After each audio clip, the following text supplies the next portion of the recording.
नमस्कार। आप सबका पावर स्टडी के इस एप्लीकेशन में स्वागत है। विद्यार्थियों, अपने जो है स्नातक स्तर का जो है अपने पाठ कर रहे थे, जिसमें अपन बिजनेस स्टडीज़ के अंदर जो है आज जो है नया टॉपिक स्टार्ट करने वाले हैं। विद्यार्थियों, आज जिस टॉपिक की मैं बात करने वाला हूँ बड़ा ही रुचिकर टॉपिक है और आप सब जो है लोग चाहते हैं कि सर उस टॉपिक को करवाया जाए।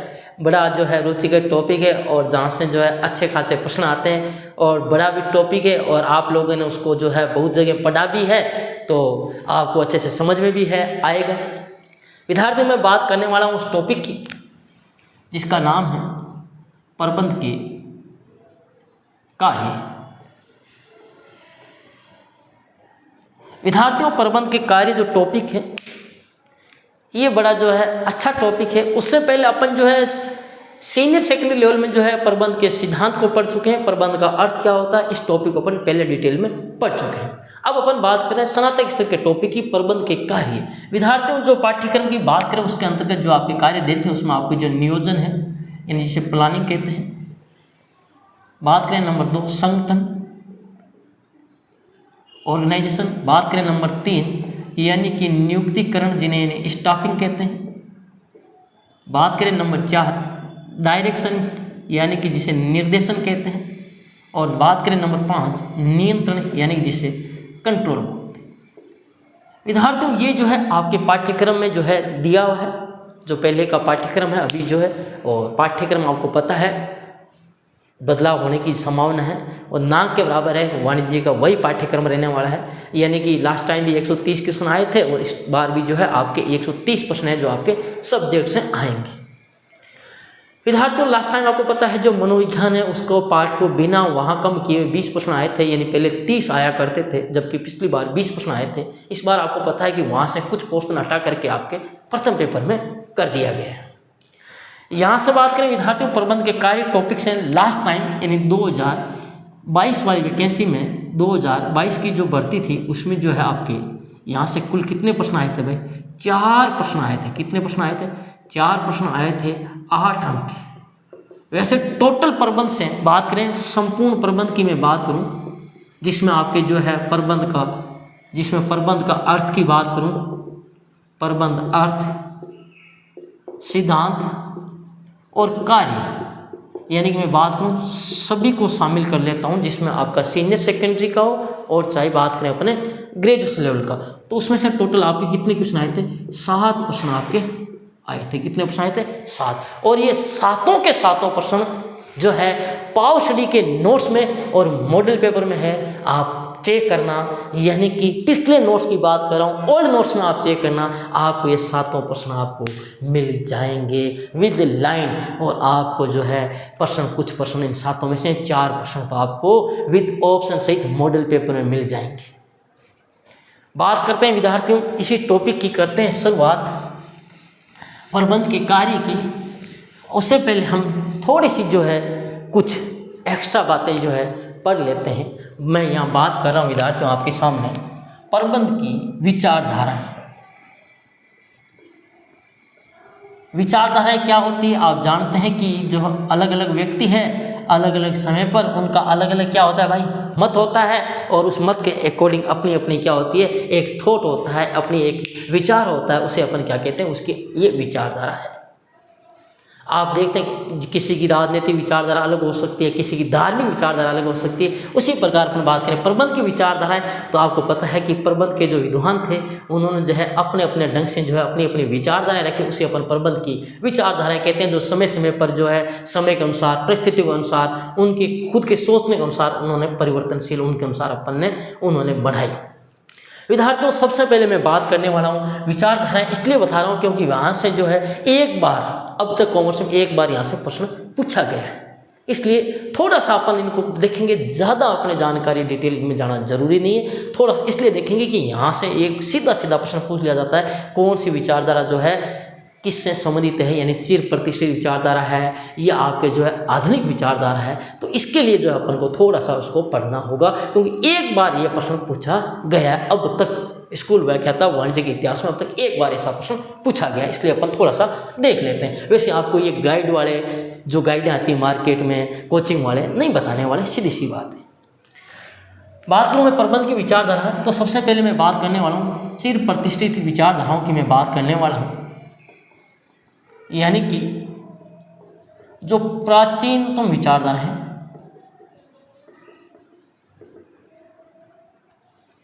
जो क्या है भाई, प्राचीनतम विचारधारा है, जिसको जो है अपन कहते हैं प्राचीनतम विचारधारा है।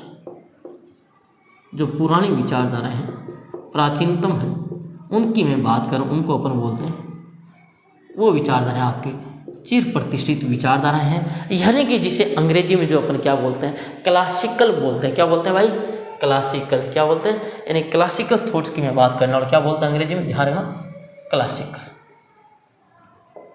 ठीक है भाई, इन विचारधाराओं की अपन सबसे पहले बात करते हैं। अवधि की अगर मैं बात करूं तो ये आपकी जो विचारधारा है अमूमन जो है 1880 से लेकर 1930 की अवधि की विचारधारा है। कब की है भाई, यानी अवधि की अगर मैं बात करूं तो ये आपके 1880 से 1930 की जो अवधि है, उस अवधि की ये विचारधारा है। ठीक है, कोई डाउट? कोई डाउट। तो बात किसकी कर रहे हैं, चिर प्रतिष्ठित विचारधाराओं की कर रहे हैं, यानी कि चिर प्रतिष्ठित विचारधाराओं की मैं बात कर रहा हूं। ये दो बार ये चिर प्रतिष्ठित विचारधाराओं की मैं बात कर रहा हूँ। क्लासिकल यानी कि जो प्राचीनतम विचारधारा है, जो आपके 1880 से 1930 की अवधि की विचारधारा है, उनकी मैं यहाँ बात करने वाला हूँ। उनमें सबसे पहले जो मैं ले रहा हूँ आपके सामने बात कर रहा हूँ नंबर 1 पे। अब मेन इंपॉर्टेंट ध्यान ये रखना कि जो वैज्ञानिक प्रबंध विचारधारा है, अब देखो बड़ा कन्फ्यूजन होता है विद्यार्थियों को। एक मैंने वहाँ प्रश्न डाला था, तो वैज्ञानिक प्रबंध की विचारधारा नाम सुनते ही बच्चे सोचते हैं ये तो आधुनिक विचारधारा है, लेकिन ध्यान रखना वैज्ञानिक प्रबंध की विचारधारा क्या है, सबसे प्राचीन विचारधाराओं में, यानी कि सर्वाधिक पुरानी विचारधारा है। कौन सी भाई, वैज्ञानिक प्रबंध विचारधारा। कौन सी विचारधारा भाई, सर्वाधिक पुरानी विचारधारा। पर लोगों को जैसे ही नाम डालते हैं ना, तो वो सोचते हैं भाई वैज्ञानिक प्रबंध का नाम आ गया, इसका मतलब अपन क्या मान लें भाई, ये तो नई विचारधारा है। तो यानी सर्वाधिक पुरानी विचारधारा कौन सी है, वैज्ञानिक प्रबंध विचारधारा। और ये वैज्ञानिक प्रबंध विचारधारा किस में आती है, आपके क्लासिकल यानी चिर प्रतिष्ठित विचारधारा में आती है।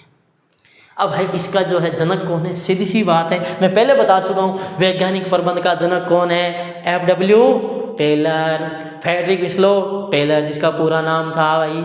वैज्ञानिक शब्द की टर्म किसने दी, वैज्ञानिक लुइस ब्रांडी ने, ये भी मैं पहले बता चुका हूँ, आप सबको याद होगा बिल्कुल अच्छे से। तो भाई इस विचारधारा का प्रतिपादन का श्रेय किसे जाता है भाई, ये आपके जाता है FW टेलर को। इस विचारधारा का कहा जाता है, जनक कहा जाता है। किसको भाई, FW टेलर को। आगे बात करें भाई इस विचारधारा में उन्होंने क्या बताया, आप सारा पढ़ चुके हैं, मैं पहले पढ़ा चुका हूँ, फिर भी एक बार मैं थोड़ा थोड़ा आपको बता देता हूँ। जैसे कि FW टेलर ने मानसिक क्रांति के बारे में बताया, है ना, श्रम विभाजन के बारे में जो है, या फिर बात करें विशिष्टीकरण के बारे में जो है, बात करें परमापीकरण के बारे में, यानी अध्ययन भी वगैरह भी किए थे। यानी कि इसके अलावा उन्होंने कहा कि सीमित के स्थान पर क्या किया जाए भाई, अधिकतम उत्पादन। और उन्होंने और बहुत सारी बातें बताई थी जो मैं आपको पहले बता चुका हूँ डिटेल में, जब मैंने आपको FW टेलर पढ़ाया। सीमित के स्थान पर अधिकतम उत्पादन का किसने कहा भाई, FW टेलर ने कहा। मानसिक क्रांति की बात करें तो ये सब आपकी जो है। इसके अलावा उन्होंने कार्य करने की क्या बताई, कार्य करने की एक ही सर्वोत्तम विधि बताई।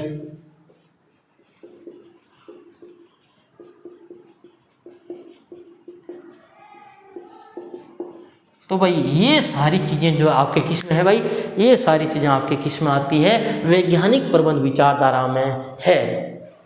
समझ गए बात को, क्या समझे भाई, सारी चीज़ें समझ गए ना, क्या समझे कि भाई FW टेलर ने इस विचारधारा का प्रतिपादन किया, और इसको टेलर को इसका विचारधारा का जनक कहा जाता है, सीधी सी बात है। और ये सबसे पुरानी विचारधारा है वैज्ञानिक प्रबंध विचारधारा, जो कि आपकी क्लासिकल विचारधाराओं यानी चिर प्रतिष्ठित विचारधाराओं के अंतर्गत आपके शामिल होती है। यानी मानसिक क्रांति टेलर ने कहा था ना, मैंने पढ़ाया था, याद होगा मानसिक क्रांति, पहले वाले क्लास को याद करो, मैंने कहा था कि भाई ये कहता है कि जो है आप जो क्या करो, उनको जो कर्मचारी उनका मेंटली रिलेशन करो, उनको मानसिक रूप से जो है आप उनके क्रांति जगाओ कि जो है तुम्हारा भी जो प्रबंधक है वो बुरा नहीं चाहते हैं, वो तुम्हारा भला चाहते हैं, तुम्हारे हितैषी है ना। तो सीधी सी बात है, मानसिक क्रांति, श्रम विभाजन, विशिष्टीकरण, परमापीकरण, सीमित के स्थान पर अधिकतम उत्पादन, कार्य करने एक ही स्रोतम विधि, ये सब बातें जो है मैंने आपको बताई। इसके अलावा बात करें इस विचारधारा को भाई उत्पादकता या दक्षता विचारधारा भी बोलते हैं। क्या बोलते हैं भाई, है ना। इस विचारधारा को क्या कहा जाता है, इस विचारधारा को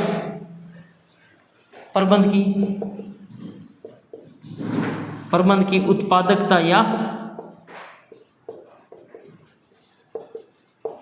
दक्षता विचारधारा भी कहा जाता है। तो भाई ये चीज आप समझ गए, आगे चलें।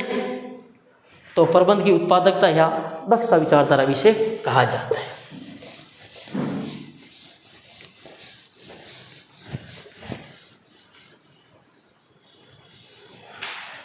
बात करें आगे चिर प्रतिष्ठित विचारधारा में,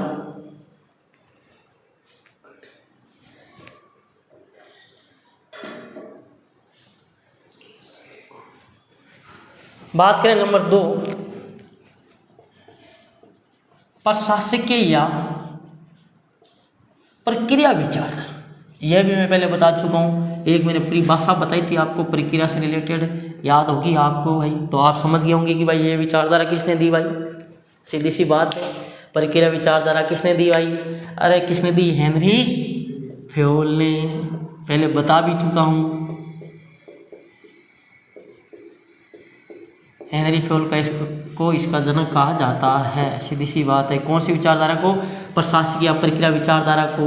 इस विचारधारा को जो अपन क्या बोलते हैं, क्रियात्मक प्रबंध भी कहते हैं। क्या कहते हैं भाई, क्रियात्मक प्रबंध भी कहा जाता है इस विचारधारा को, यानी कि क्रियात्मक या कार्यात्मक विचारधारा भी इसे कहा जाता है, सीधी सी बात है। क्या समझे भाई, क्रियात्मक या फिर इसे कार्यात्मक यानी फंक्शनल विचारधारा। कुछ विद्वान इसे प्रबंध की सार्वभौमिक विचारधारा भी बोलते हैं। क्या बोलते हैं भाई, प्रबंध की सार्वभौमिक विचारधारा भी, यानी इसे प्रबंध की सार्वभौमिक विचारधारा भी कहते हैं। कुछ इसे प्रशासकीय विचारधारा भी कहते हैं। सीधी सी बात है, नाम क्या है, प्रशासकीय या प्रक्रिया विचारधारा। किसने, हेनरी फ्योल ने। ये विचारधारा क्या कहती है, प्रबंध कार्य को किसके रूप में माना, एक प्रोसेस के रूप में। इन्होंने कहा कि प्रबंध का कार्य होता है एक प्रक्रिया के रूप में होता है, जिसमें जो है आपका क्रम चलता रहता है, नियोजन है, संगठन है। सीधी सी बात है, अभी मैंने आपको बताया उस प्रकार क्रम में चलता है, यानी प्रबंध के कार्य को एक प्रक्रिया के रूप में माना, यानी मैनेजमेंट का कार्य एक प्रोसेस के रूप में किया जाता है। ये विचारधारा आपके कहती है। तो भाई इस विचारधारा में कोई डाउट आपको, कोई डाउट नहीं है, आगे चले। चलो भाई आगे चलते हैं।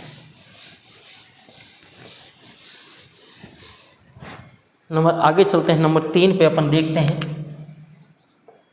संगठनात्मक विचारधारा यानी ऑर्गेनाइजेशनल। हो भाई,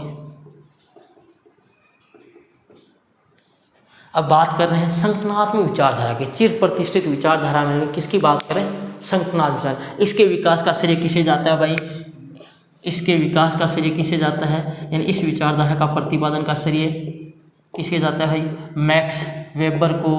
और ये मैक्स वेबर वही वाला मैक्स वेबर है जिसने क्या दिया भाई, नौकरशाही दी थी। मैं आपको पहले बता चुका हूँ, यानी नौकरशाही जो है, नौकरशाही जिसे अपने क्या बोलते हैं, ब्यूरोक्रेसी, यानी जिसे अपन अधिकारी तंत्र भी कहते हैं, यानी कि अधिकारी तंत्र का सिद्धांत वगैरह जो भी बात करें, यानी कि नौकरशाही, ब्यूरोक्रेसी, अधिकारी तंत्र किसका जनक कौन कहा जाता है, मैक्स वेबर। तो ध्यान रखना, आपसे पूछा जाए ब्यूरोक्रेसी का सिद्धांत या अधिकारी तंत्र या जो नौकरशाही का जनक किसे कहा जाता है, मैक्स वेबर को कहा जाता है। संगठनात्मक विचारधारा के विकास का श्रेय भी किसे जाता है भाई, मैक्स वेबर को जाता है।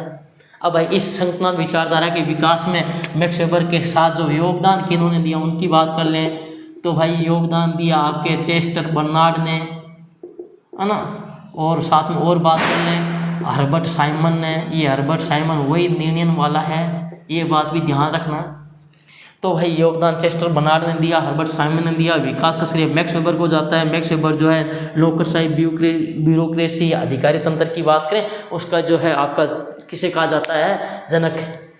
सिद्धांत का प्रतिपादन किसने किया था भाई, मैक्स वेबर ने किया था। ये विचारधारा क्या मानती है, सीधी सी बात है, प्रबंध का जो अध्ययन किया जाता है उसको स्टडीज में ये एक संगठन को क्या मानती है, केंद्र बिंदु के रूप में मानती है। यानी कि संपूर्ण संगठन को क्या मानती है, केंद्र में मान करके उसका अध्ययन करती है। यानी प्रबंध का अध्ययन हेतु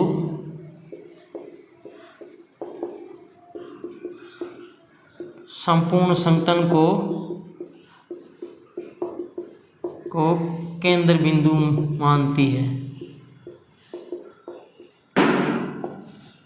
प्रबंध अध्ययन संपूर्ण संगठन को क्या मानती है भाई, केंद्र बिंदु मानती है। आगे चले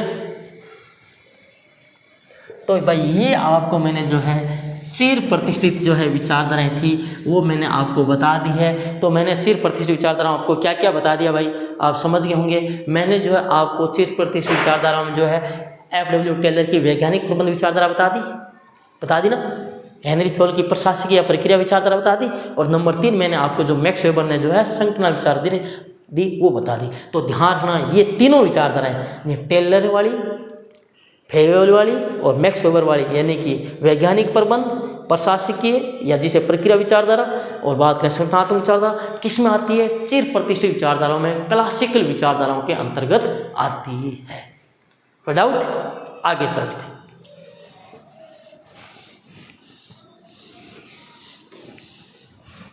आगे मैं आपके सामने बात करने वाला हूँ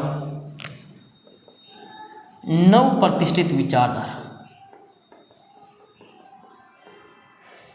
यानी कि अंग्रेजी में बात करें तो नियो क्लासिकल विचारधाराओं की मैं बात करने वाला हूँ, नव प्रतिष्ठित विचारधाराओं की मैं बात करने वाला हूँ। मैंने उन विचारधाराओं की अवधि बताई आपको 1880 से लेकर के 1930 की अवधि के अंतर्गत जो विचारधारा आई, उन विचारधाराओं को किस में शामिल किया जाता है, चिर प्रतिष्ठित यानी क्लासिकल विचारधाराओं में। आपने कहीं हिंदी में सब सुना, चिर प्राचीन यानी बहुत पहले, प्राचीन चीर काल की बात है, तो इसलिए उनको चिर प्रतिष्ठित कहा जाता है। और ये नव प्रतिष्ठित यानी है पुरानी, लेकिन उनके बाद की है, ये नियो क्लासिकल विचारधारा है। इन विचारधारा की अगर अवधि की मैं बात करूँ तो ये सामान्य अवधि की बात करूँ तो ये आपकी 1920 से 1940 की अवधि, ठीक है, यानी 1920 से 1940 की अवधि वाली विचारधारा किस में आती है, इसमें आपके आती है नियो क्लासिकल में, नव प्रतिष्ठित विचारधारा में आपके आती है। यहाँ मैं सबसे पहले बात करने वाला हूँ एक जिसके बारे में आपको पढ़ा चुका हूँ, यानी मानवीय संबंध विचारधारा। कौन सी विचारधारा, मानवीय संबंध विचारधारा। आप पूछोगे सर ये विचारधारा किसने दी, अरे भाई वही अपना ही आदमी है ना, ये तो कई बार प्रश्न आ चुका है, एल्टन मयो। इसके बारे में, एल्टन मयो के बारे में, इस विचारधारा के बारे में मैं आपको प्रबंध के सिद्धांत में डिटेल में पढ़ा चुका हूँ, और सबसे लास्ट में मैंने इसी को ही पढ़ाया था। मैंने आपको बताया भी था कि इस बंदे ने क्या किया, इसके साथियों ने भी क्या किया था, आपके जो है हार्थोन कारखाने में, कौन से कारखाने में, हार्थोन कारखाने में, जो हार्थोन संयंत्र था, हार्थोन संयंत्र या कारखाने में इन्होंने क्या किया भाई, अध्ययन किया था। यानी इनके प्रयोगों को किस नाम से जाना जाता है, हार्थोन प्रयोगों के नाम से जाना जाता है। क्यों, क्योंकि इन्होंने हार्थोन कारखाने में अध्ययन किया, इसलिए उन प्रयोगों को हार्थोन प्रयोग जाना जाता है। इन्होंने अच्छे मानवीय संबंध बनाने पर क्या दिया भाई, बल दिया। इन्होंने कहा कि मानव के साथ है काम करने वाला कर्मचारी है, वो श्रमिक है, वो क्या एक मानव है, उसके साथ मधुर व्यवहार किया जाए, उसके साथ अच्छा व्यवहार किया जाए। यानी मानव के साथ अच्छे संबंधों पर बल दिया। इन्होंने का काम करने वाला कर्मचारी है वो जो है आपके क्या है भाई, मानव है, उसके साथ मधुर संबंध किया जाए, अच्छा संबंध जो है उसके साथ आप किया जाए, उसको जो है अच्छे तरीके से जो उसके साथ व्यवहार किया जाए। किसने दिया भाई, ये आपके मानवीय संबंध विचारधारा किसने दी थी भाई, एल्टन मयो ने। समझ गए, कोई डाउट भाई? बाकी जो है मैं आपको पहले पढ़ा ही चुका हूँ, इसके वो रिले, असेंबली टेस्ट और बैंकिंग वाइड टेस्ट, वो सारे मैं आपको पहले बता चुका हूँ। यहाँ केवल अपन जो है बेसिक थोड़ा थोड़ा इनका देख रहे हैं, क्योंकि प्रश्न ये पूछा जाएगा कि कौन सी विचारधारा नव प्रतिष्ठित में है या नहीं, ऐसा प्रश्न पहले पूछा गया है। आगे मैं बात करने वाला हूँ नंबर 2, इसी में व्यवहारवादी विचारधारा यानी बिहेवियरल जो है विचारधारा, उसकी मैं बात करने वाला हूँ। देखो ये जो विचारधारा है, ये आपको जो अभी मैंने मानव संबंध विचारधारा बताई ना, उसका थोड़ा सा अच्छा रूप है, परिष्कृत रूप है। यानी कि ये मानव संबंध विचारधारा जो मैंने आपको अल्टन मेयो वाली बताई, उसका थोड़ा सा परिष्कृत रूप है ये मानवीय संबंध विचारधारा का। क्या भाई? विचारधारा का परिष्कृत रूप है आपके, जो मैंने आपको अल्टन मेयो वाली अभी आपको बताई उसका। भाई ये व्यवहारवादी विचारधारा, ये विचारधारा क्या कहती है? सीधी सी बात है भाई, ये विचारधारा वही है, उसका परिष्कृत रूप है। सीधी सी बात ये भी वही कहती है कि व्यवहार है जो अच्छा किया जाए, अच्छे संबंध रखने चाहिए, उनके साथ जो है अच्छे तरीके से जो है आप बिहेव करें, ताकि वो भी आपके खुश होकर के क्या करें, काम करें। यानी कि आप उनको जो है ऐसा नहीं कि केवल ये काम करने के लिए बने हैं, ये अपने काम ही करेंगे ना, इस प्रकार से नहीं कि ये काम से जी चुराते हैं, काम करते नहीं है, कर्मचारी आलसी, इस प्रकार नहीं। आप उनके साथ जो है अच्छे तरीके से उनको जो है उससे क्या करवाएं, काम करवाएं। यानी कि ये विचारधारा क्या मानती है कि प्रत्येक संस्था, यानी कि ये विचारधारा मानती है, ये विचारधारा मानती है कि प्रत्येक संस्था एक सामाजिक यानी सोशल है ही, सीधी सी बात, एक सामाजिक, आर्थिक व तकनीकी प्रणाली है। क्या मानती है भाई ये विचारधारा? क्या मानती है? यानी कि प्रत्येक विचारधारा जो है क्या मानती है कि प्रत्येक संस्था क्या है भाई, सामाजिक, आर्थिक और तकनीकी जो है प्रणाली तंत्र है। ये भाई कौन सी विचारधारा की मैं बात कर रहा हूँ? व्यवहारवादी विचारधारा की बात कर रहा हूँ। विद्यार्थियों, ये अपने जो है 9% विचारधारा भी क्या हो चुकी है, कंप्लीट। यानी कि अब मैं आगे बात करता हूँ, तो मैं आपको जो है क्लासिकल और जो है नियो क्लासिकल यानी चिर प्रतिष्ठित और नव प्रतिष्ठित यानी विचारधाराएं पढ़ा चुका हूँ, जिसमें अब तक आपको 5 विचारधाराएं पढ़ा चुका हूँ। आगे अपन बात करते हैं प्रबंध की आधुनिक विचारधाराएं, मॉडर्न जो विचारधाराएं हैं उनकी मैं बात करने वाला हूँ। प्रबंध की आधुनिक विचारधारा की, किसकी बात करने वाला हूँ? प्रबंध की आधुनिक विचारधारा। लो भाई, आधुनिक विचारधारा है, इसमें अपन बात कर लेते हैं। जो प्रबंध की आधुनिक विचारधारा, इसमें अपन बात करते हैं, सबसे पहले अपन बात करते हैं परिमाणात्मक या प्रबंध विज्ञान विचारधारा भी जिसे कहा जाता है। वैसे बहुत सारी विचारधारा हैं, लेकिन अपन मेन थोड़े से नाम देख लेते हैं। वैसे तो गणितीय विचारधारा, इस प्रकार से खूब सारी विचारधारा हैं, या प्रबंध विज्ञान विचारधारा। इसकी मैं बात करूं परिमाणात्मक या प्रबंध विज्ञान विचारधारा। ये विचारधारा क्या कहती है भाई? कहती है कि आपके अगर प्रबंध के समस्याएं आती है तो उनके निदान के लिए, उनके सॉल्यूशन के लिए, उनके समाधान के लिए, या फिर आपको प्रबंधकीय कोई डिसीजन लेना है, उनमें परिमाणात्मक यानी जिसको संख्यात्मक बोलते हैं, यानी कि उसका उन विधियों का उपयोग किया जाए, उनका उपयोग संभव है, उनका आप उपयोग कर सकते हैं। कौन सी विचारधारा कहती है भाई? ये प्रबंध की जो है परिमाणात्मक या प्रबंध विज्ञान विचारधारा कहती है। क्या कहती है? कि प्रबंधकीय समस्याओं के निदान यानी सॉल्यूशन या समाधान, या प्रबंधकीय निर्णयों हेतु निर्णय क्या किया जा सकता है भाई? आप क्या कर सकते हैं? प्रबंधकीय समस्याओं के निदान या प्रबंधकीय निर्णय हेतु परिमाणात्मक जो विधि है उनका उपयोग संभव है, उनका उपयोग किया जा सकता है। ये बात कौन कहती है भाई? ये आपके जो है परिमाणात्मक या प्रबंध विज्ञान विचारधारा आपकी यही बात कहती है कि प्रबंध के समस्याओं के निदान, या फिर बात करें आपके जो है प्रबंध के निर्णय हेतु आप जो है परिमाणात्मक विधियों का उपयोग भी कर सकते हैं। इन प्रबंध के अध्ययन और व्यवहार में इनके लिए अपन जो कुछ तकनीक है उनका उपयोग कर सकते हैं। किसके लिए? प्रबंध के अध्ययन जो है प्रबंध के अध्ययन एवं व्यवहार हेतु निम्न जो है मैं बता रहा हूँ परिमाणात्मक तकनीकों को काम में ले सकते हैं।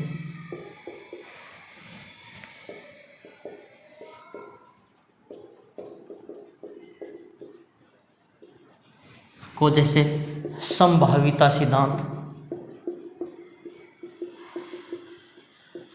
ये सिद्धांत संभाविता सिद्धांत, भाई ये सिद्धांत क्या कहता है ऐसे ज़्यादा जानकारी है नहीं, आगे अपन वैसे जब नियोजन पढ़ेंगे ना तो मैं वैसे बताऊंगा संभाविता सिद्धांत क्या होता है। ये होता है कि भाई आपकी जो है भूतकाल की घटनाएं उनके आधार पर अपन फ्यूचर की घटनाओं का क्या कर सकते हैं, पूर्वानुमान कर सकते हैं। जैसे कि मान लो कि आज मान लो क्रिकेट का मैच चल रहा है और यहाँ मान लो मौसम में पिछले 10 दिनों से बारिश हो रही है, तो अपन पहले पूर्वानुमान कर सकते हैं कि आने वाले दिनों में भी जो है बारिश, या अपन कहेंगे उस साल पास्ट ईयर में इस टाइम में जो है इस यहाँ बारिश हुई थी, तो अपन कह सकते हैं भाई इस टाइम भी है जो है इस बार यहाँ बारिश हो सकती है। यानी भूतकाल की घटनाओं के आधार पर अपन क्या कर सकते हैं, फ्यूचर की घटनाओं के क्या लगा सकते हैं, पूर्वानुमान लगा सकते हैं। इसीलिए कई बार अपने देखते हैं कि अपन जब कहीं पेपर देने जाना होता है तो अपन कहते हैं यार उस दिन उस ट्रेन में गया था तो लेट हुआ था, तो आपने भूतकाल में 3-4 बार ऐसी घटनाएं आपके साथ घटित हुई तो आप पूरा लगाते हैं कि नहीं वो ट्रेन तो यार हमेशा लगभग क्या होती है, लेट ही होती है। तो वो आपकी बात करें संभाविता सिद्धांत, या फिर बात करें आपके खेल सिद्धांत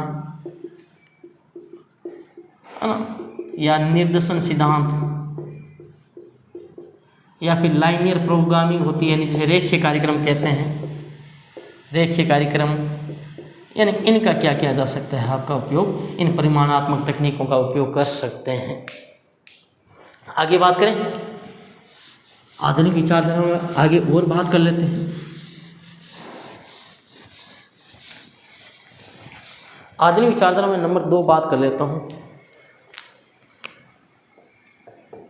प्रणालीगत या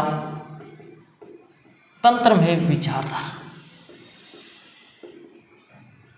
भाई नाम क्या है, प्रणालीगत। ये विचारधारा क्या कहती है, ये विचारधारा संगठन को एक यूनिफाइड यानी एकीकृत सिस्टम के रूप में और खुली प्रणाली के रूप में मानती है। क्या मानती है भाई, यानी ये विचारधारा क्या करती है, संगठन को एकीकृत यानी यूनिफाइड प्रणाली व खुली प्रणाली के रूप में मानते हैं।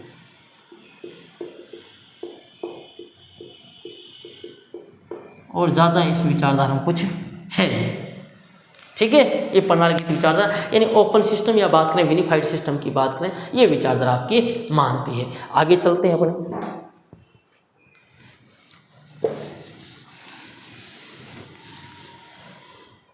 आगे मैं बात कर लेता हूँ नंबर 3, जिसे आकस्मिक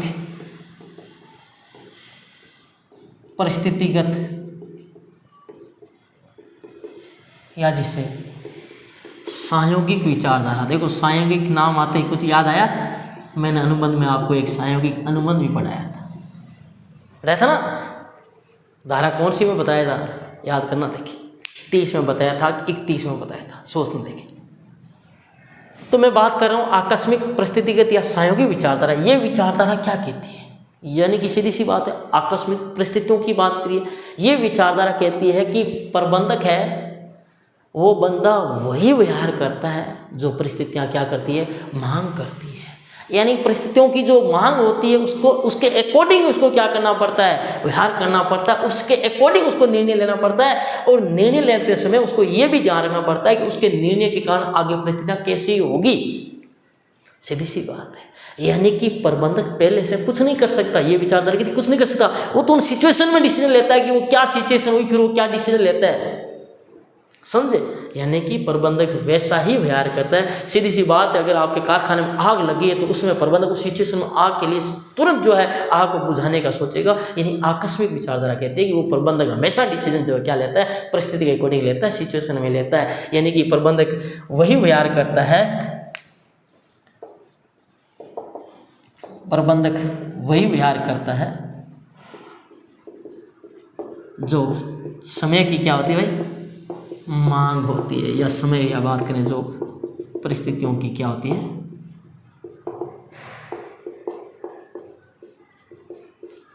समय, या फिर बात करें परिस्थितियों अनुसार जो मांग होती है उसी के अकॉर्डिंग जो है प्रबंधक क्या करता है भाई, व्यवहार करता है। यानी कि ये विचारधारा कहती है कि प्रबंधक को जब है अपने प्रबंध के सिद्धांतों और तकनीकों का उपयोग करे ना, तो ध्यान रखना कि एक बार सिद्धांत और तकनीक का उपयोग करते समय उसमें उसकी परिस्थितियों को ध्यान में रखना होता है। यानी कि सीधी सी बात है, अगर सिद्धांतों को कई बार जो है परिस्थितियों के अकॉर्डिंग ध्यान रखा जाता है। आग लगी है तो सीधी सी बात है, उसमें ये नहीं ध्यान में रखा जाएगा कि आपने चेन को फॉलो किया या नहीं किया, संप्रेषण तंत्र को फॉलो किया या नहीं किया। ना भाई, आग लगी है, तुरंत जो है परिस्थिति ऐसी है तो तुरंत जो है आप क्या करें, अग्निशमन यंत्र जो है सूचना दें और जो है आग बुझाने का काम करें। आपको मैं इस बात पे एक डायलॉग सुना देता हूँ। एक मुझे चुटकुला याद आ गया। एक मास्टर जी थे और एक जो थे बैंक कर्मचारी थे। तो मास्टर जी और बैंक कर्मचारी जो पास पास में घर थे, यानी एक बैंक में क्या था, मैनेजर था, और एक क्या था भाई, मास्टर था पास में। अब होता क्या है कि जो है मास्टर जाता है बैंक कर्मचारी के घर कि साहब मेरा खाता खोल दो, थोड़ी बहुत सैलरी आती है तो उस खाते में जमा हो जाए। बैंक कर्मचारी जो पड़ोस में था बोलता खाता ऐसा थोड़ी खुलता है, खाते के लिए पूरा प्रोसेस फॉलो करना पड़ता है।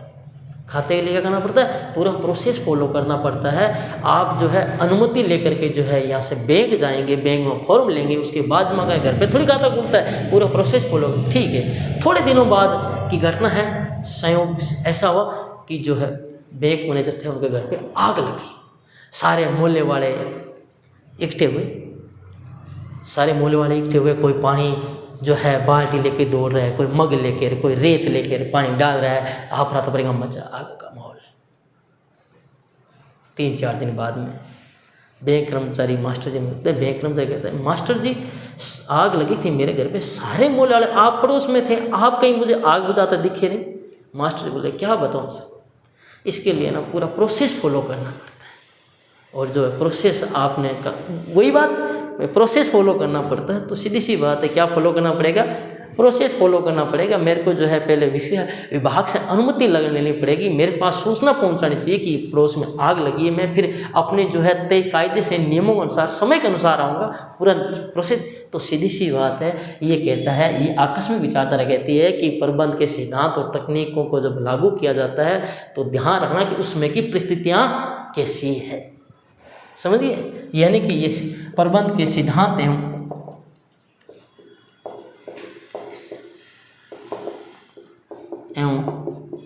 तकनीकों को लागू करते समय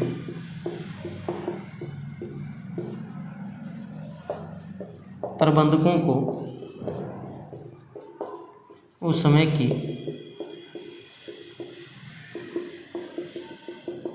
की भाई सिचुएशन कैसी है, उस समय क्या है, परिस्थितियाँ कैसी है, उस समय की जो है तत्कालीन, उस समय की जो है आपकी जो है घटनाएं क्या है। वहाँ की अगर बात करें तो आपकी जो है वहाँ की आकस्मिक घटनाएं, सामूहिक घटना आदि को क्या रखना पड़ता है, ध्यान रखना पड़ता है। यानी उस समय की परिस्थितियों, तत्कालीन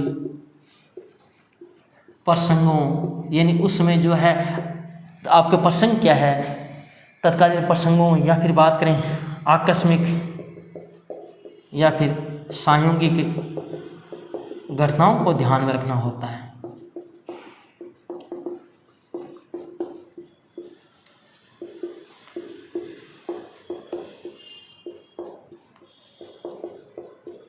तो भाई ये आपकी थी आकस्मिक या पारिस्थितिक या सामूहिक विचारधारा, जिसको अपन ने क्या कर लिया भाई, पढ़ लिया। आगे चलते हैं, बात करते हैं और विचारधाराओं की, आधुनिक विचारधारा में कुछ।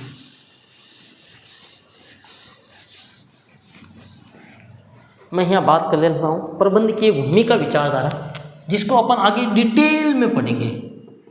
इस विचारधारा को अपन क्या करेंगे भाई, प्रबंध की भूमिका विचारधारा को अपन आगे डिटेल में पढ़ने वाले हैं। ध्यान रखना, मैं इसको डिटेल में पढ़ाऊँगा, इंपॉर्टेंट है इसलिए, क्योंकि अपने जो है पाठ्यक्रम में दे रखी है कहीं ना कहीं प्रबंध की भूमिका विचारधारा। इसकी मैं बात करूं तो इस विचारधारा का जो प्रतिपादन है किसने किया था भाई, प्रतिपादन है विकास का श्रेय किसको जाता है, जो आपके मैगिल विश्वविद्यालय है ना, मैगिल विश्वविद्यालय के प्रोफेसर मैगिल विश्वविद्यालय के प्रोफेसर थे जो हेनरी मिंजबर्ग या मिंटसबर्ग बोलते हैं जिसे लोग, उनको जाता है। और इन्होंने कहा कि हेनरी मिंजबर्ग को जाता है। इन्होंने कहा कि जो प्रबंधक है वो जो है क्या करता है भाई, 10 भूमिकाओं का निर्वहन करता है। कितनी? 10 भूमिकाओं का निर्वहन करता है। और ये भूमिकाएं क्या, इनको मुख्य रूप से 3 भागों में बांटा गया है। फिर 3 में जो है ये आपके 10 है जो कैटेगरी है। तो अपन बात करें 10 भूमिकाओं का निर्वहन करता है। अपन आगे इसको क्या पढ़ेंगे, डिटेल में पढ़ने वाले हैं। प्रबंधकीय भूमिका विचारधारा यानी कि मैनेजरियल रोल को ऊपर पढ़ने वाले हैं। और इसको प्रचारित करने का श्रेय किसे जाता है, मैगिल विश्वविद्यालय प्रोफेसर हेनरी मिंटसबर्ग को जाता है। ठीक है, आगे चलते हैं।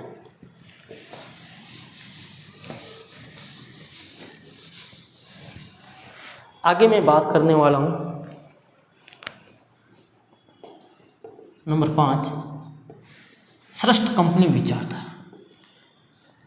ये विचारधारा क्या है, सीधी सी बात है, कंपनियों में जो है कि भाई कंपनी में क्या क्या जो विशेषताएं हैं वो होनी चाहिए और उसके आधार पर श्रेष्ठ कंपनी विचारधारा का प्रतिपादन किया गया है। इसका जो प्रतिपादन है वो आप मैंने इतना ही ध्यान रखना, इसका जो प्रतिपादन है किसने किया था भाई, आपके पीटर्स एवं इसका प्रतिपादन किया था पीटर्स व वाटरमैन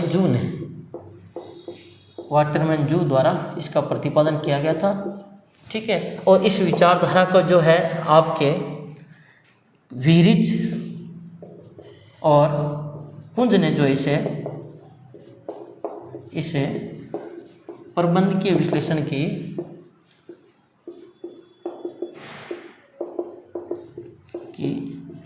S7 विचारधारा के नाम से भी पुकारा है।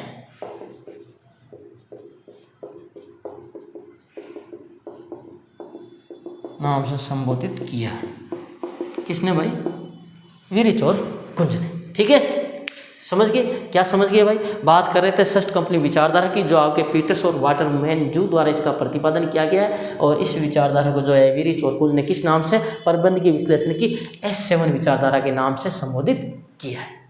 कोई डाउट हो गया मामला। और बाकी श्रेष्ठ कंपनी विचारधारा हम ज़्यादा कुछ है नहीं, इन्होंने वो कंपनियों पर अध्ययन किया और कंपनियों के अध्ययन के आधार विशेषताएं बताई।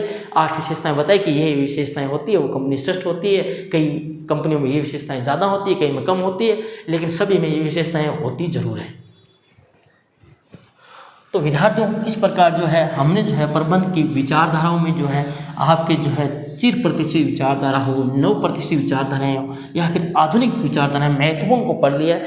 एक शब्द जो है बड़ा कंफ्यूज करता है विद्यार्थियों को, उसकी मैं जो है यहाँ बात कर लेता हूँ, सामाजिक तकनीकी प्रणाली विचारधारा। ये प्रश्न अमूमन कई न कई बार पूछ लिया जाता है। इस विचारधारा का प्रतिपादन किसने किया, सीधी सी बात है ये पूछा जाएगा। यानी अंग्रेजी में से क्या बोलते हैं, सोशियो टेक्निक सिस्टम जो है उसकी मैं बात करूं, यानी अंग्रेजी में बात करूं तो सोशियो टेक्निक बात करें, सोशियो टेक्निक की मैं बात करूं विचारधारा की, तो भाई इसका प्रतिपादन किसने किया था, सीधी सी बात है इसका प्रतिपादन किया था इंग्लैंड का था भाई एक बंदा, इंग्लैंड के प्रोफेसर E.L. ट्रस्ट ने, यानी E.L. ट्रस्ट ने किया था, यानी E.L. ट्रस्ट ने इस विचारधारा का प्रतिपादन किया था। कौन सी विचारधारा का भाई, सामाजिक तकनीकी प्रणाली विचारधारा, जिसका प्रतिपादन किसने किया था, इंग्लैंड के प्रोफेसर E.L. ट्रस्ट ने किया था। इसके अलावा एक विचारधारा जिसे अपना सामाजिक प्रणाली विचारधारा भी बोलते हैं, तो ध्यान रखना ये दोनों अलग अलग है। सामाजिक प्रणाली विचारधारा और ये वाली विचारधारा अलग अलग है, तो ध्यान रखना तकनीकी वाली का जो है E.L. ट्रस्ट है, ध्यान रखना। इसके जो बात करूं मैं प्रमुख समर्थकों की बात करूं सामाजिक प्रणाली विचारधारा के, तो इसमें जो है आपके एक तो वही चेस्टर बर्नार्ड मेन, यही है, ध्यान रखना। कई बार पूछ लिया जाता है तो बर्नार्ड पे फोकस ज़्यादा करना, बाकी जो आपके कुर्ट लेविन की भी नाम यहाँ ले लेते हैं। ठीक है भाई, इसके अलावा एक नाम और ले लेते हैं, तो अपन ले लेते हैं उसका फ्रांसिस लिकट, जिसने अभिप्रेरणा को प्रबंध का क्या क्या भाई, रेसिस लिखित में अभिप्रेरणा को प्रबंध का हृदय का है, वही रेसिस यहाँ लिखित है। कुल मिला के अपन ने जो है विचारधाराओं को क्या कर लिया भाई, पढ़ लिया है। ये अपना जो विचारधारा है, मेन जो विचारधारा आपने देख ली है, इन विचारधाराओं को अपन इसलिए देखा क्योंकि एक बार यहाँ से प्रश्न आया था। अब विद्यार्थियों बात करते हैं अपने मेन टॉपिक की ओर बढ़ते हैं, प्रबंध के कार्य, यानी कि मैं यहाँ सबसे पहले प्रबंध प्रक्रिया की बात करने वाला हूँ। प्रबंध प्रक्रिया, इसकी मैं बात करने वाला हूँ विद्यार्थी। प्रबंध प्रक्रिया का मतलब क्या है? प्रोसेस। प्रोसेस क्या होती है, सबसे पहले अपन उसको जानते हैं। यानी प्रोसेस का मतलब है किसी कार्य को प्राप्त करने के लिए अपने बीच में जो भी गतिविधियां की है वो सब किस में आती है? प्रक्रिया में आती है। यानी कार्यों को व्यवस्थित रूप से करने का तरीका क्या है? प्रक्रिया। यानी आप कई बार सुनते हैं कि वो कार्य प्रोसेस में है, इसका मतलब जिस कार्य को जहाँ से होना था वहाँ से, जैसे कि अगर मैं उदाहरण दूँ आपको, अभी वो कहानी याद आ गई है ना, तो इसलिए मैं ये आपके जो है बैंक है, क्या है? बैंक है, ठीक है। अब मान लो कोई व्यक्ति अगर अकाउंट खुलवाने जाता है, सीधी सी बात है, वो मान लो अकाउंट खुलवाने के लिए जो इंक्वायरी विंडो पे जाएगा, वहाँ से उसने फॉर्म लिया, फॉर्म को फिल किया, जमा करवा दिया, काउंटर पे आपने क्या करवा दिया? जमा करवा दिया। अब आप गए कि मेरा खाता खुला, वो बोलेंगे खाता प्रोसेस में है। इसका मतलब क्या हुआ? इसका मतलब हुआ कि आपका जो फॉर्म है उसको इंटर करने वाले बंदे ने जो क्लर्क था उसने उसको कर दिया है। उसने क्यों निकाल के आगे मैनेजर को क्या कर दिया है? फॉरवर्ड कर दिया। आप कई बार करते बैंक में जाते क्यों सुनते क्यों निकालना इसकी, है ना? इसका मतलब वहाँ से करके इसने आगे कर दिया है। तो सीधी सी बात है, यानी कि यहाँ से ये यहाँ तक पहुँचा, इसका मतलब ये कार्य व्यवस्थित रूप से चल रहा है। ये क्या है? प्रोसेस है। ये क्या है? प्रक्रिया है। आप साबुन बनाने की फैक्ट्री की बात करें, चीनी की बात करें, तो ये सब एक प्रक्रिया से बनती है, सीधी सी बात है। कई बार बोलते हैं कि काम आधा हुआ है, बोले उस स्टेज पे तक काम पहुँचा है, यानी वो प्रक्रिया से चलते चलते वहाँ तक पहुँच गया है।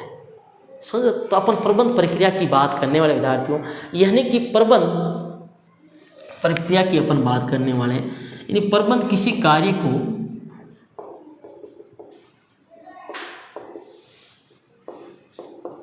अब भाई प्रक्रिया की बात करें, प्रक्रिया का लास्ट स्टेज क्या होता है कि काम का क्या हो जाना भाई? कंप्लीट हो जाना।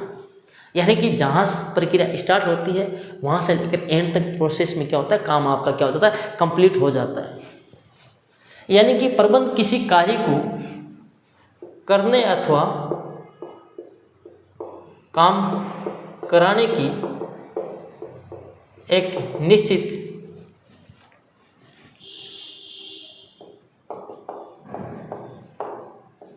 प्रक्रिया है। प्रबंध किसी कार्य को करने अथवा कराने की निश्चित प्रक्रिया है, और ये तब तक चालू रहेगी कि जब तक क्या नहीं होगा? आप अभी मैंने कहा काम पूरा, यानी कि आपने जो पहले से लक्ष्य निर्धारित किया है वो प्राप्त नहीं हो जाता है। यानी कि प्रबंध किसी कार्य को करने अथवा कराने की निश्चित प्रक्रिया है, और ये निरंतर रूप से तब तक चलती रहेगी जब तक कि पूरे निर्धारित लक्ष्य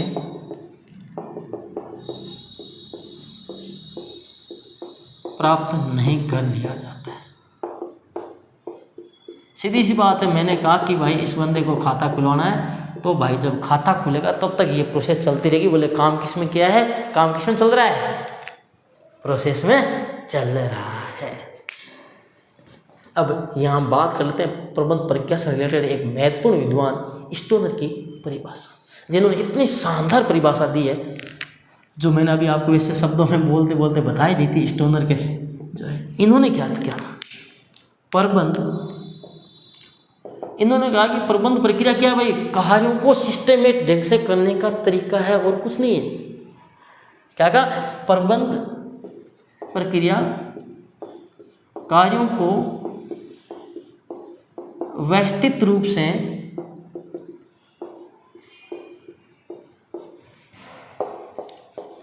करने का तरीका है।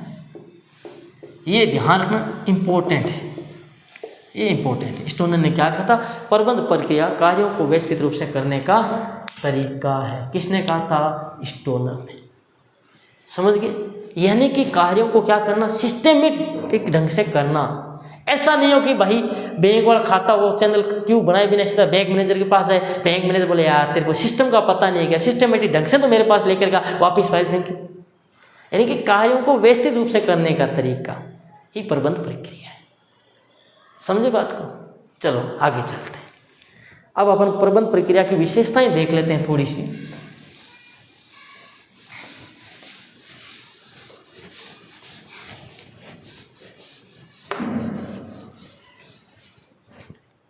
हम यह बात कर लेते हैं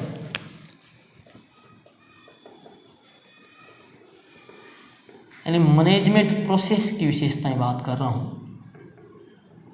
और किसने कहा था प्रबंध एक प्रक्रिया के रूप में? हेनरी फ्योल ने कहा था प्रबंध क्या है कि प्रक्रिया के रूप में है ना।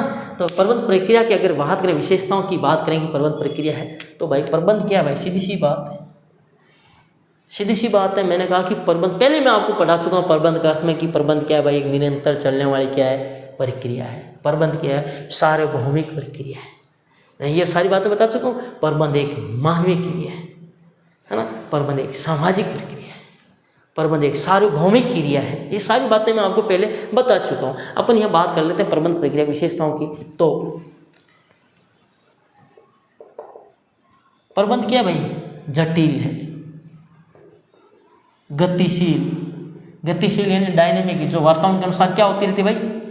बदलती रहती है। गतिशील, लचीली एवं निरंतर चलने वाली प्रक्रिया है।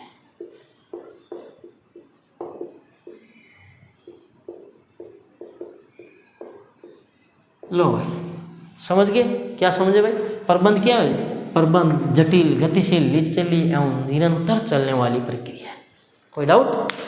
तो प्रबंध एक जटिल, गतिशील, लचीली और निरंतर चलने वाली प्रक्रिया है। ये सारी बातें मैं आपको पहले बिल्कुल अच्छे से समझा चुका हूँ। प्रबंध के अर्थ में मैं आपको एक एक चीज़ें बता चुका हूँ। यहाँ से केवल हम जो है प्रबंध विचार, लेकिन अब जो कार्य है उनको अपन खूब डिटेल में पढ़ेंगे। एक एक जो है पुर्जा उसका खोल देंगे, उसके बाद उन पुर्जों को अपन असेंबल करेंगे। पहले खोलेंगे फिर उनको जोड़ेंगे। असेंबल से आप जो है एक जो मैंने आपको उद्योग में पढ़ाया था असेंबलिंग इंडस्ट्री याद करना क्या होती है। इस प्रकार जो है आपको पीछे का जो किया है वो भी आपको रिवीजन होता रहेगा। आगे बात करें कि प्रबंध प्रक्रिया क्या कहलाती है भाई?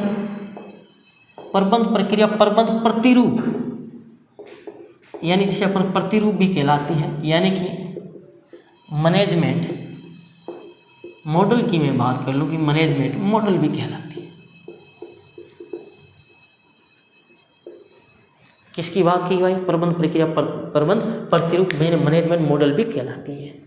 सीधी सी बात है, प्रबंध किसके द्वारा किया जाता है? मैंने कहा था प्रबंध किसके द्वारा किया जाता है? केवल और केवल, केवल और केवल किसके द्वारा? मानव द्वारा किया जाता है। किसके द्वारा? मानव द्वारा। यानी कि प्रबंध एक जो है आपकी मानवीय प्रक्रिया है।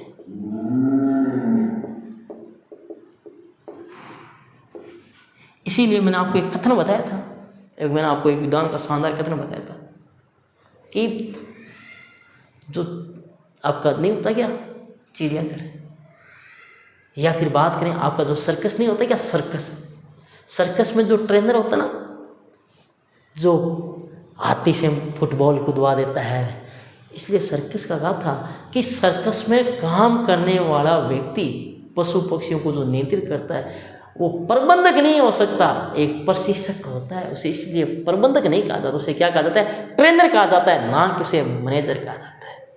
समझे बात को? तो भाई यानी प्रबंध ये क्या है भाई? मानवीय प्रक्रिया है, मानव द्वारा किया जाता है और मानव का ही किया जाता है। समझे बात को? अब भाई प्रबंध प्रक्रिया है तो प्रबंध प्रक्रिया में क्या होंगे? विभिन्न चरण है, प्रोसेस है,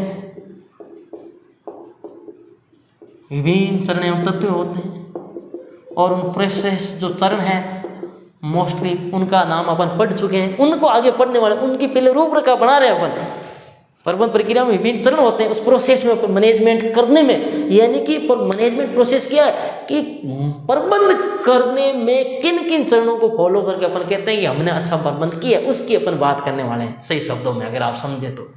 यानी कि प्रबंध की प्रक्रिया, यानी कि आप किसी चीज़ का, ऐसा थोड़ी कोई हमने अच्छा काम कर लिया इसका मतलब मैनेजमेंट हो गया ना। मैनेजमेंट करने में प्रोसेस अपनाना पड़ता है, उस प्रोसेस की अपन बात करने वाले हैं। और अपने सिलेबस में क्या दिया, उस प्रोसेस में जो चरण है, उस प्रोसेस में मैनेजमेंट क्या है, कोई एक चीज़ का नाम नहीं है कि नियोजन करना प्रबंध नहीं है, कोई नियोजन करना प्रबंध नहीं है। नियोजन, संगठन, निर्देशन, नियुक्ति, इन सब तत्वों को मिला करके क्या किया जाता है, प्रबंध किया जाता है। समझे बात को भाई। आपके घर में शादी है, आपने नियोजन कर लिया कि भाई उक्त तारीख को शादी है, आपने ऑर्डर दे दिया उक्त तारीख को 20 किलो दूध आना चाहिए। ये तो आपने नियोजन कर लिया 20 तारीख को जी कैसे काम करना है, कौन करेगा, कहाँ से आएगा, ठीक है, आपने नियोजन कर लिया। लेकिन किसी को आपने संगठन में किसी को बताया नहीं कि दूध कौन लेकर आएगा, ठीक है, ये तो ये भी आपने कर लिया, लेकिन जो है आपने उसमें जो है निर्देशन नहीं किया, उसका नियंत्रण नहीं किया, दूध आया ही नहीं बाई चांस, तो समझे बात को भाई, दूध वहाँ आया ही नहीं, आपने जो दूध के लिए आपने उसका कंट्रोल नहीं किया, दूध आ गया लेकिन आपने उसको दूध जो है उसका ध्यान में नहीं दिया, इसलिए वेस्टेज गया। तो मैनेजमेंट हुआ क्या, वहाँ आपने नियोजन किया लेकिन नियंत्रण नहीं कर पाए। प्रबंध कब क्या है कि भाई आपने जब सारे तत्वों को मिलाकर पूरा एकदम सब कुछ सही तरीके से आपने काम कर लिया, तब जाकर के वो क्या कहलाता है, प्रबंध कहलाता है। उस प्रक्रिया में विभिन्न चरण और तत्व होते हैं प्रबंध करने में, उनकी बात कर रहे हैं। यानी केवल नियंत्रण करना प्रबंध नहीं है, क्योंकि पहले आपको नियोजन करना पड़ेगा, सीधी सी बात है। तो प्रबंध प्रक्रिया में विभिन्न चरण और तत्व होते हैं जिसमें अपन पढ़ेंगे नियोजन, संगठन, निर्देशन, नियुक्तिकरण, नियंत्रण, ये अपने सिलेबस में दे रखे हैं और इनको अपन को पढ़ना है। आगे बात करें प्रबंध, ये क्या भाई, सामाजिक प्रक्रिया है। क्या भाई, क्योंकि समाज के लोगों द्वारा समाज में की जाती है, सामाजिक प्रक्रिया है, ठीक है। क्लास कितने मिनट की, ध्यान रखना। हाँ अच्छा, उसकी बात करें कि प्रबंध क्या है कि सार्वभौमिक प्रक्रिया है, क्योंकि मैं आपको बता चुका हूं कि प्रबंध जो है क्या है, सभी प्रकार के संगठनों में की जाती है। सार्वभौमिक प्रक्रिया क्यों है, क्योंकि भाई सभी प्रकार के संगठनों में की जाती है, चाहे वो आर्थिक संगठन हो, चाहे राजनीतिक संगठन हो, धार्मिक संगठन हो, यानी कि प्रबंध तो सब जगह किया ही किया जाता है। आगे बात करें, जो प्रबंध है ये प्रभावोत्पादक एवं परिणाम प्रधान प्रक्रिया है। यानी कि आप अगर मैनेजमेंट करते हैं तो ये मैनेजमेंट के कारण आपके जो है प्रभाविता झलकती है, यानी कि वो आपकी जो है और परिणाम प्रधान प्रक्रिया है। यानी कि मैनेजमेंट आपको क्या देता है भाई, रिजल्ट देता है, परिणाम देता है कि उसके मैनेजमेंट के फलस्वरूप अच्छे प्रबंध के कारण आप जो है 1 लाख रुपए आपने बचाए, अच्छे प्रबंध के कारण आपने दूध को क्या किया, नष्ट होने से बचाया, दूध का जो आपने सदुपयोग किया, सीधी सी बात है। और प्रभाव तो मतलब है प्रभाव प्लस उत्पादक। आप मेरे को बताना यहाँ कौन सी संधि है, प्रभाव प्लस उत्पादक शब्द से ये बना है प्रभावोत्पादक, समझ गए। ये आपके लिए है जो मैंने क्वेश्चन छोड़ दिया है हिंदी की दृष्टि से। तो प्रभावोत्पादक का मतलब क्या है कि आपके जो है प्रभावी होता है, यानी कि आपके जो उत्पादक है, एक दो चीज़ें होती है, उत्पादन और उत्पादकता, उसमें भी अंतर होता है, ध्यान रखना। प्रोडक्शन और प्रोडक्टिविटी में भी क्या होता है, अंतर होता है। तो ये आपके क्या है, यानी कि प्रभावोत्पादक होता है, यानी आपके जो है कार्य क्या होते हैं, प्रभावी ढंग से होते हैं, इफेक्टिव होते हैं, अच्छे तरीके से होते हैं, समझ गए बात को।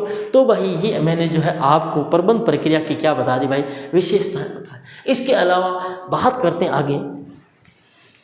अब बात करें कि प्रबंध की प्रक्रिया में कार्यों की बात कर लेते हैं। क्या अपने सिलेबस में क्या आ गया भाई, प्रबंध के कार्य है ना। अब बात करते हैं, देखो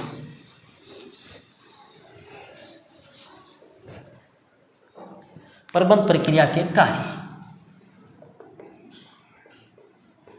विद्यार्थी, प्रबंध प्रक्रिया के कार्य देखो, वैसे प्रबंध प्रक्रिया में बहुत सारे कार्य कितने, बहुत कार्य इसमें,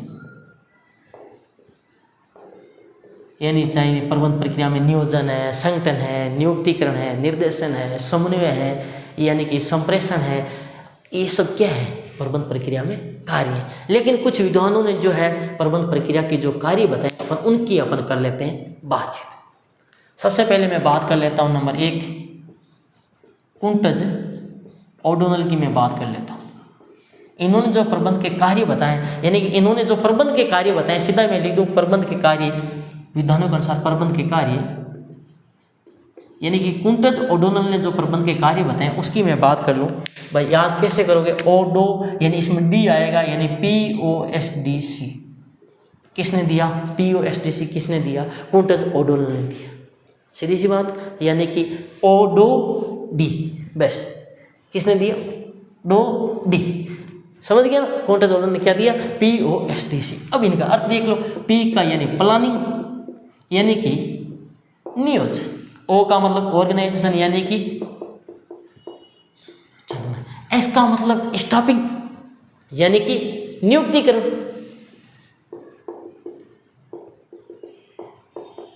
और D का मतलब डायरेक्शन यानी कि निर्देशन, और C का मतलब, अरे भाई C का मतलब लास्ट में क्या आएगा, कंट्रोल, और कंट्रोल का मतलब नियंत्रण।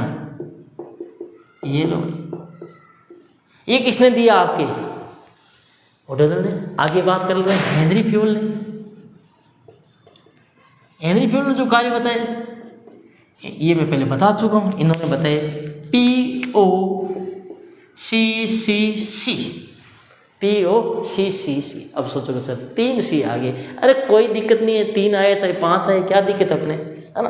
तो भाई देखो, P का प्लानिंग यानी कि नियोजन, O का ऑर्गेनाइजेशन यानी कि क्या होगा, संगठन, C का यानी कमांड, पहले C का मतलब कमांड यानी जिसे अपन बोलते हैं आदेश, फिर C का मतलब कोऑर्डिनेट यानी कि समन्वय, और फिर C का मतलब कंट्रोल यानी कि नियंत्रण। तो नियोजन, संगठन, आदेश, समन्वय, नियंत्रण किसने दिया, आपके हेनरी फ्यूल ने। आगे बात कर लेते हैं नंबर 3 लूथर गुलिक ने। साथ में कौन था भाई, लिंडाल उरिक इसके साथ में था। वैसे कोई ज़रूरी नहीं है, ज़्यादातर तो जो है अपन यही देखते हैं, लूथर गुलिक को ही पढ़ते हैं। इन्होंने जो सूत्र दिया ये तो आपके एजुकेशन मैनेजमेंट में भी आता है, ध्यान रखना ये सारी चीज़ें। पोस्ट कोरम क्या क्या, अब देखो ये शब्द अक्षर कितने हैं यहाँ, इस बात का ध्यान रखना, अक्षर कितने, 8, कितने 8, लेकिन कार्य कितने बताएं, 7 बताएं। कितने कार्य बताएं, 7 कार्य बताएं। कितने कार्य बताएं इन्होंने, 7 कार्य। अक्षर 8 है लेकिन ध्यान रखना कार्य 7 है, क्योंकि यहाँ जो ये CO है ना, ये CO एक शब्द के लिए ही है, ध्यान रखना। तो भाई कौन कौन से कार्य है, तो P का मतलब प्लानिंग यानी कि नियोजन, O का मतलब ऑर्गेनाइजेशन यानी कि संगठन, S का मतलब स्टाफिंग यानी कि नियुक्तिकरण, D का मतलब डायरेक्शन यानी कि निर्देशन, CO का मतलब कोऑर्डिनेशन यानी कि समन्वय, R का मतलब रिपोर्टिंग, और D का मतलब लास्ट में क्या है, B यानी बजटिंग। ये लो भाई, ये कार्य बताए 7 कार्य, यानी कि कौन कौन से भाई, नियोजन, संगठन, नियुक्तिकरण, निर्देशन, समन्वय और रिपोर्टिंग और बजटिंग। समझ गए। अब रिपोर्टिंग को हिंदी में प्रतिवेदन बोल दो, चाहे विवरण बोल दो, कुछ भी बोल दो, यानी कि ये इन्होंने जो है 7 कार्य बताए। और जो लूथर गुलिक की बात करें, इन्होंने एक पोस्ट बाद में सूत्र को विस्तार करके इन्होंने बाद में ना 1971 में, कब 1971 में एक शब्द जोड़ा था, 1971 में एक शब्द जोड़ा था, जिससे इन्होंने एक शब्द जोड़ा था, एक वर्ड और जोड़ा था, यानी ई जोड़ा था। क्या जोड़ा भाई, ई जोड़ा, जिसका मतलब क्या है, इवैल्यूएशन।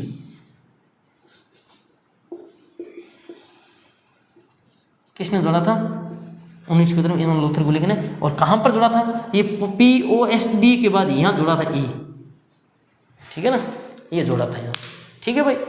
लेकिन ज़्यादा इंपॉर्टेंट है नहीं आपके लिए, बहुत जब अच्छा एग्जाम हो हाई लेवल का तब जा करके पूछा जाता है, वो भी अच्छे लेवल का एग्जाम पूछना चाहता है। आपके कोई मतलब नहीं, ऐसे बता दिया, नोट्स वगैरह में कहीं नहीं लिखा है मैंने, ध्यान रखना, आप नोट्स में ढूंढने लग जाओगे सर नहीं मिला। आगे बात कर लें, आगे जॉर्ज आर टेरी की बात कर लेते हैं भाई। वैसे मैं जॉर्ज आर टेरी वाला पहले बता चुका हूँ मैं आपको, पहले मैं बता चुका हूँ। जब मैंने आपको प्रबंध की परिभाषा बताई तो मैंने आपको जॉर्ज आर टेरी वाला या फिर हेरोल्ड स्मिडी का जो पोएम था ना वो ये मैं आपको बता चुका हूँ। लेकिन फिर भी देख लो, आपकी इच्छा होगी हो तो POAC इन्होंने जो है 4 कार्य बताए। कौन कौन से भाई? P का मतलब प्लानिंग यानी कि नियोजन, O का मतलब ऑर्गेनाइजेशन यानी कि संगठन। अब देखो यहाँ जो A इसका मतलब है एक्यूटिंग, और एक्यूटिंग का मतलब क्या होता है भाई? क्रियान्वयन। क्या होता है भाई? क्रियान्वयन करना। क्रियान्वयन क्या होता है? जिसे अंग्रेजी में इम्प्लीमेंट भी बोलते हैं। अंग्रेजी में क्या बोलते हैं? इम्प्लीमेंट भी बोलते हैं। लेकिन इन्होंने यहाँ शब्द किसका प्रयोग किया था? अंग्रेजी में A का प्रयोग किया था। यानी हिंदी में जिसे क्रियान्वयन बोलते हैं, जिसे इम्प्लीमेंट, अंग्रेजी में इम्प्लीमेंट भी बोलते हैं, इसकी जो है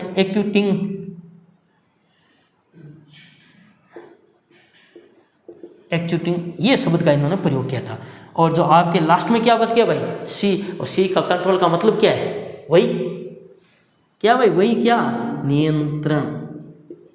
ठीक है, तो ये आपका किसका था भाई? जॉर्ज आर टेरी वाला।